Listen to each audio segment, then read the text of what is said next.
Hello, and welcome to Spirit Touch Lessons in the Sanctuary. Let's talk about worldly gifts. Worldly gifts sometimes come with price tags. Heavenly ones don't. When the gift seems too good to be true, think about it before you accept it.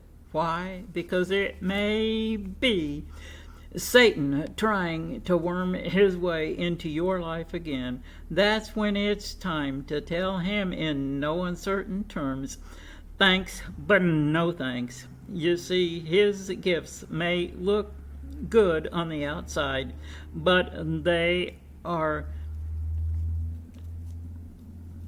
fake on the inside. His gifts are not worth it, but God's gifts are.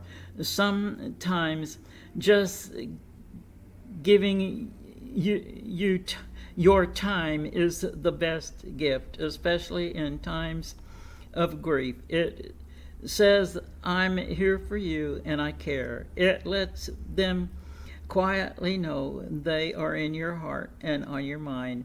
That can be the most comforting gift of all because it meets their need at that moment like nothing else can. In those times when there are no words, spending that precious time with them says it all. That's when that hug or holding their hand speaks volumes, flowing with flowers will wither, food will get stale, but the memory of that time when they needed it most won't fade. It might just be what helps their healing start. And it might reawaken their hope when it comes to giving its best to forget about ourselves and consider what the receiver needs. Think about what they like and what would please them. Maybe it's something whimsical they wouldn't think of getting for themselves, like the snow globe. I got one Christmas. That's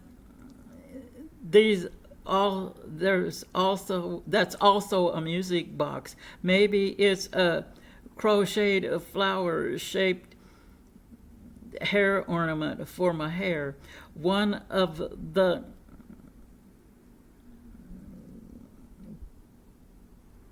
best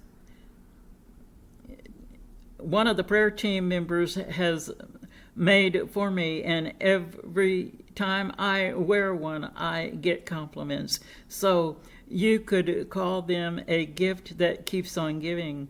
I know she watches, so thank you, my friend. Sometimes love and forgiveness are the most beautiful gifts you can give. They are also the most beautiful, the most powerful. They make you feel special in the eyes of the giver. You can't buy either one, and yet they are priceless. Why? Because they can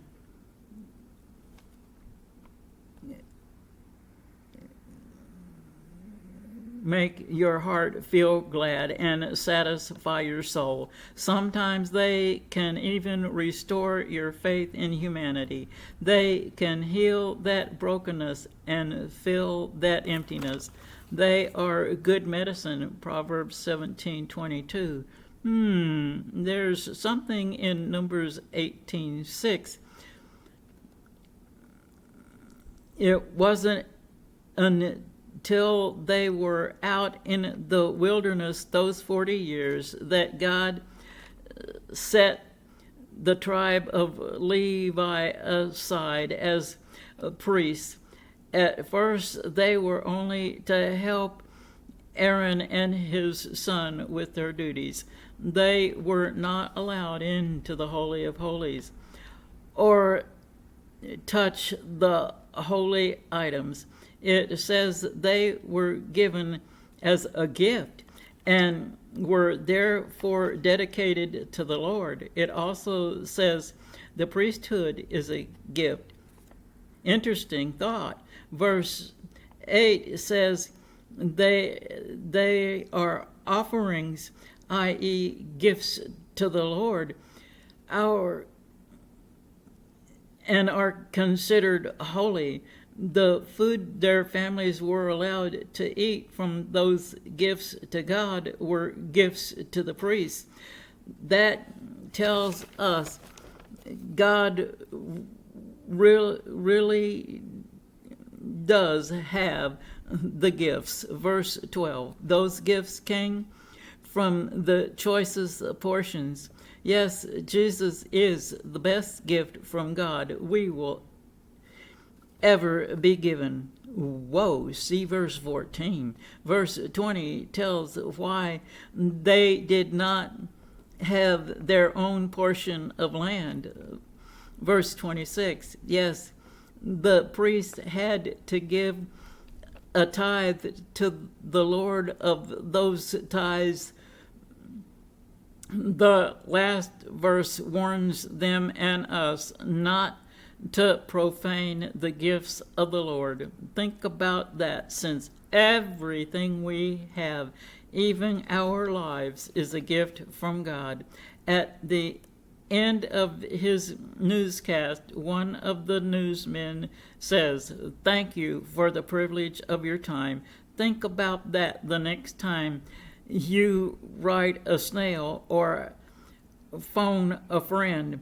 Know this: God considers that prayer time with him as a privilege. He loves hearing from his children. So is that time that we spend in church worshiping him. There's something else interesting about gifts. Take a look at Matthew 1:23. Those who choose to accept it got the gift of salvation of God with us Messiah, i.e. Jesus. Then in chapter 2:11, it's Jesus who got gifts from those wise men. Plus, they fell down and worshipped him. He got 3 tangible gifts that were eventually spent. Our gift is intangible, and we are more valuable, and they are most valuable, plus ours is priceless. Only God can give such a gift. You won't find it under the tree, but you can find it at the foot of that old rugged cross. Mary got hers another way. Where Mary got hers was at the foot of Jesus, listening to what he said.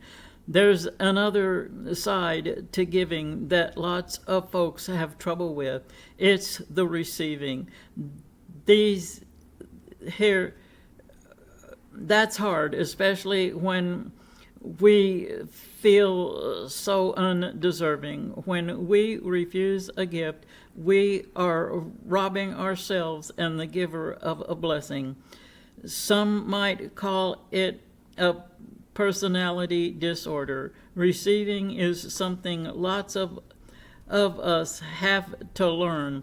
God wants us to be gracious receivers as well as gracious givers. You may send your prayer request to He Answers, TWO@gmail.com.